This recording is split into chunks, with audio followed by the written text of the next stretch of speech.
वंदे मातरम दोस्तों, आज हम एक नए विषय पर चर्चा करेंगे। वो विषय है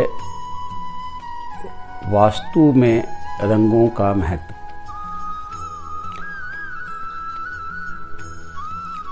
दोस्तों, किसी भवन की ऊर्जा को संतुलित करना वास्तु का मूल उद्देश्य है।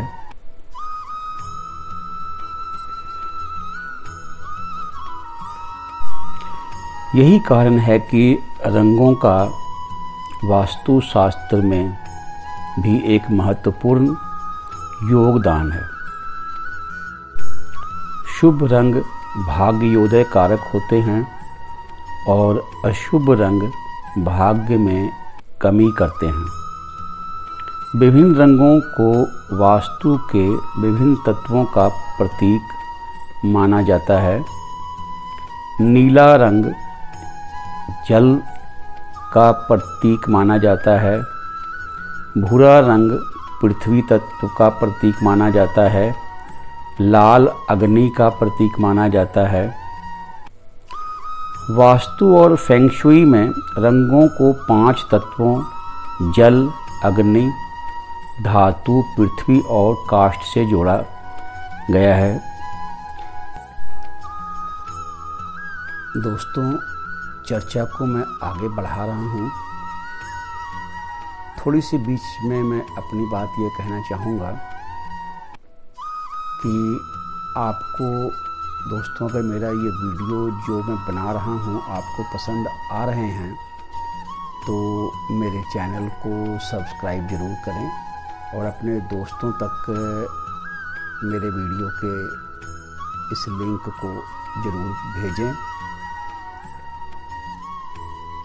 मेरा उद्देश्य दोस्तों यही है कि मैं आपको अधिक से अधिक जो जानकारी है जो आपके जीवन में खुशहाली और समृद्धि ला सकती है वो आपको अपने इस चैनल के माध्यम से दे सकूं। तो आप अगर मेरे चैनल को सब्सक्राइब करेंगे और लाइक करेंगे तो उससे मुझे प्रोत्साहन मिलेगा। तो मैं आपको आपके जीवन में खुशहाली और समृद्धि किस तरह आ सकती है उसका एक छोटा सा प्रयास इन वीडियो के माध्यम से मैं आगे करता रहूँगा। रंगों के सही चयन से हम घर से कई बीमारियों को भी दूर कर सकते हैं। आए हम अपनी चर्चा को थोड़ा आगे बढ़ाएं। अब इस दृष्टिकोण से उत्तर पूर्व की दिशा, जिसे घर का सबसे पवित्र कोण कहा गया है, पवित्र कक्ष कहा गया है, इसमें सफ़ेद रंग का प्रयोग हमेशा करना चाहिए। इसमें अन्य गाढ़े रंगों के प्रयोग से बचना चाहिए। ठीक है दोस्तों, उत्तर पूर्व दिशा का जो कमरा हो वहाँ सफ़ेद रंग का प्रयोग करें, किसी गाढ़े रंग के प्रयोग से हमेशा बचें। अब हम आते हैं दक्षिण पूर्व के कक्ष की ओर। दक्षिण पूर्व का जो कक्ष है वहाँ हमेशा पीला या नारंगी रंग का प्रयोग करें, जबकि दक्षिण पश्चिम कक्ष में भूरे, ऑफ वाइट या पीला रंग प्रयोग में किया जा सकता है। उत्तर पश्चिम के कोने को में सफ़ेद रंग को छोड़कर कोई भी रंग चुन सकते हैं। इसमें किसी तरह की कोई दुविधा वाली बात नहीं है। दोस्तों, रंगों का महत्व हमारे जीवन पर बहुत गहरा होता है।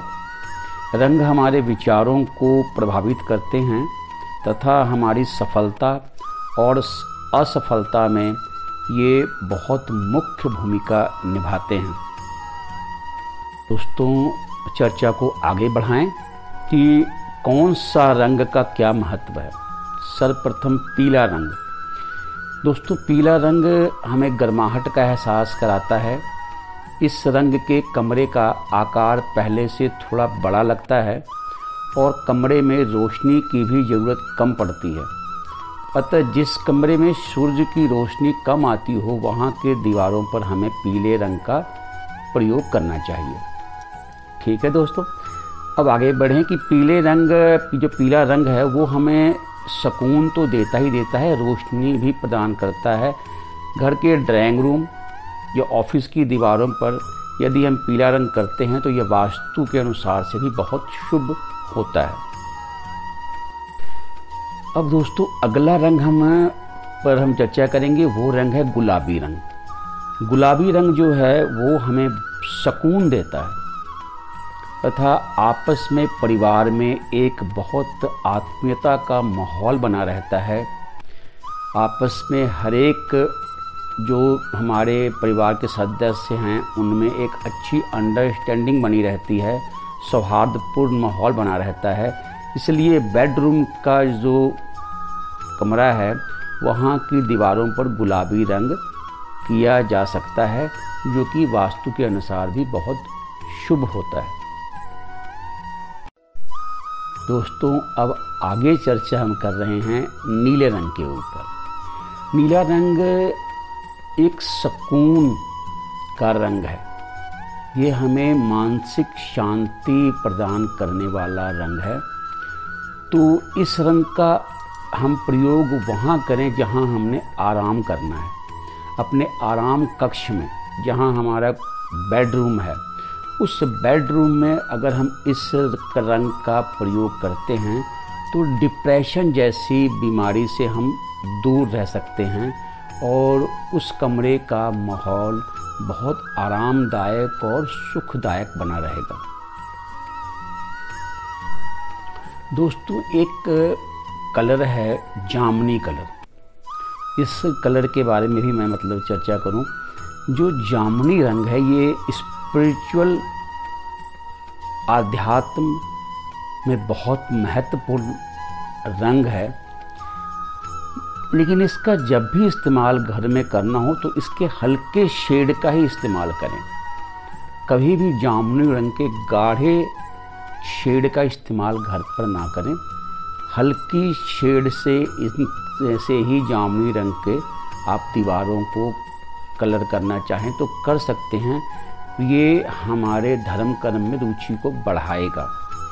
तो ये शेड भी मन को ताजगी प्रदान करता है और मन को एक इस आध्यात्म की ओर लेके हमें ये जाने वाला रंग है। दोस्तों एक विशेष चर्चा मैं करूँगा कि लोग पूछते हैं कि हम अपने घर की आर्थिक स्थिति को मजबूत करने के लिए वो कौन सा कलर का उपयोग करें जिससे हमारे घर की आर्थिक स्थिति जो है वो सुदृढ़ हो सके। तो इन सभी प्रश्नों का उत्तर सिंपल सा एक ही मैं दूंगा कि घर की जो उत्तर दिशा की दीवारें हैं उनको आप हरे रंग से प्रयोग में लाएं। उन दीवारों पर आप हरा रंग इस्तेमाल करें। घर की उत्तरी दीवारों पर हरा रंग करने से हमारी आर्थिक स्थिति जो है वो मजबूत होती है। जो आसमानी रंग है ये जल तत्व को इंगित करता है। घर की उत्तरी दीवार पर इस रंग को भी इस्तेमाल में लिया जा सकता है। एक विशेष बात मैं दोस्तों यहाँ कहना चाहूँगा कि अक्सर बहुत से घरों में देखा जाता है कि वो खिड़कियों और दरवाज़ों को जो उनके जीव में अच्छा का लगता है वो उस रंगों से अपने दरवाजे और खिड़कियों के रंग करवा लेते हैं, जो कि वास्तु सम्मत नहीं है। दोस्तों घर के दरवाजे और खिड़कियाँ हो सके तो हमेशा डार्क ब्राउन कलर में ही करवाएं, जो घर में स्थिरता प्रदान करती है। दोस्तों मैं फिर दोबारा रिपीट करूँगा कि घर के दरवाजे और खिड़कियाँ हमेशा डार्क ब्राउन कलर में ही करवाएं, जो कि घर में स्थिरता प्रदान करती हैं। किसी उस रंग को जो हमें रंग अच्छा लगता हो, जो हमारे मन को भाता हो, उस रंग से हम अपने घर के दरवाजे और खिड़कियों का रंग करा लेते हैं तो वो हमारे लिए शुभ नहीं होता, क्योंकि दरवाज़ों और खिड़कियों के लिए सर्वोत्तम, उपयुक्त और शुभ जो कलर है वो डार्क ब्राउन कलर है। तो डार्क ब्राउन कलर घर के दरवाज़ों और खिड़कियों में अगर किया जाए तो उस घर में स्थिरता आती है। जो स्थिरता जो है वो घर का सबसे मुख्य हमारा महत्वपूर्ण पॉइंट है, जिसने हमें लेना है। जहाँ के सदस्य, उनका स्वभाव, उनका रहना, उठना बैठना, उनके विचार, उनमें कोई मौलिकता हो, उनके विचार स्थिर हों और हम उस घर में अधिक से अधिक आराम और चैन से ज़िंदगी बसर कर सकें।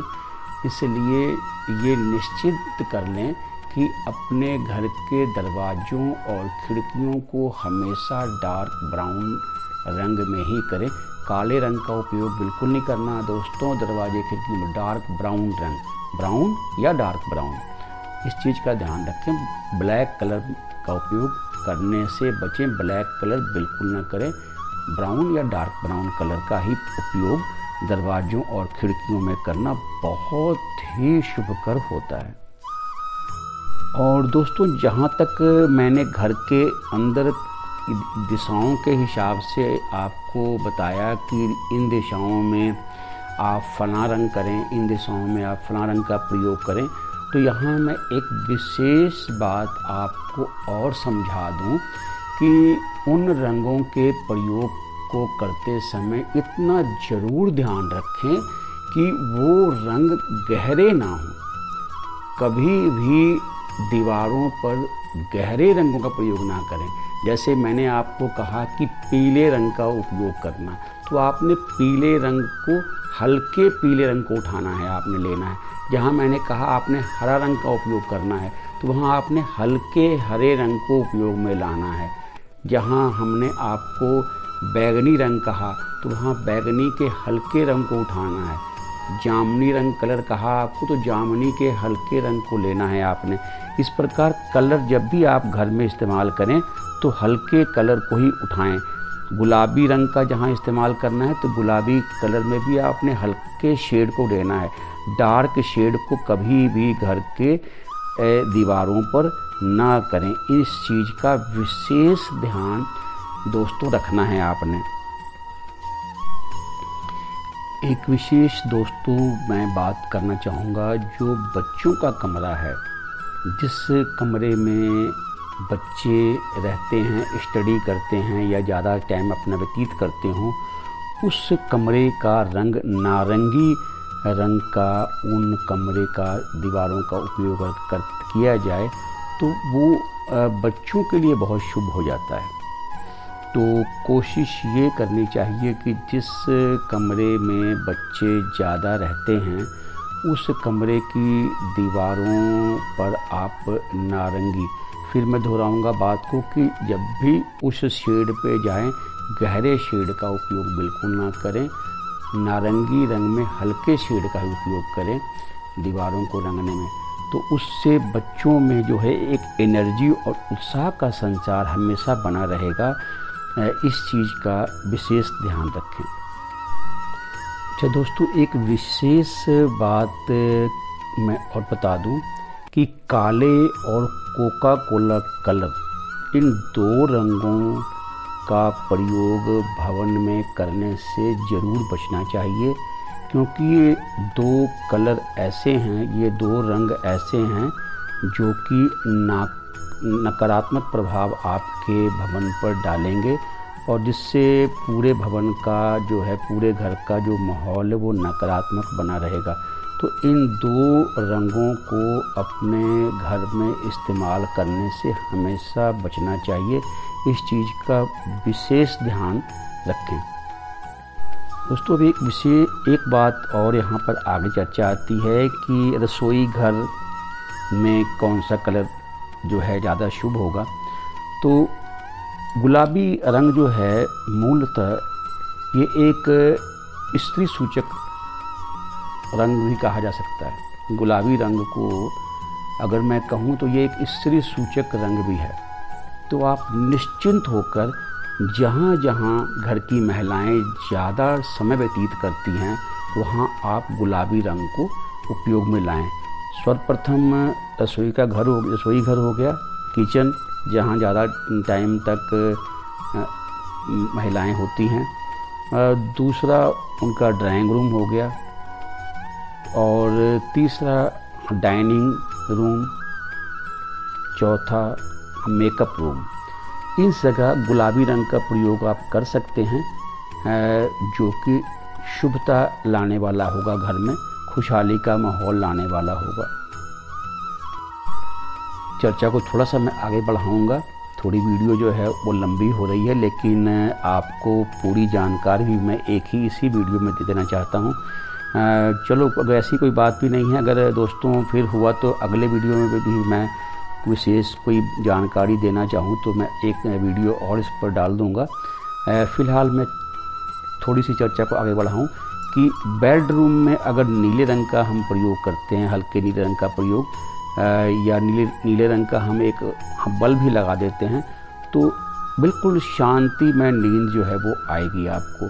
जिन्हें अनिद्रा की प्रॉब्लम है उसके लिए ये एक मेडिसिन का काम करेगा कि अगर हम हल्के नीले रंग का प्रयोग अपने शयन कक्ष में करते हैं तो, मैं दोबारा रिपीट करूं, शयन कक्ष में हल्के नीले रंग का प्रयोग अनिद्रा की समस्या से आपको छुटकारा दिलाएगा और ये एक मेडिसिन का काम करेगा।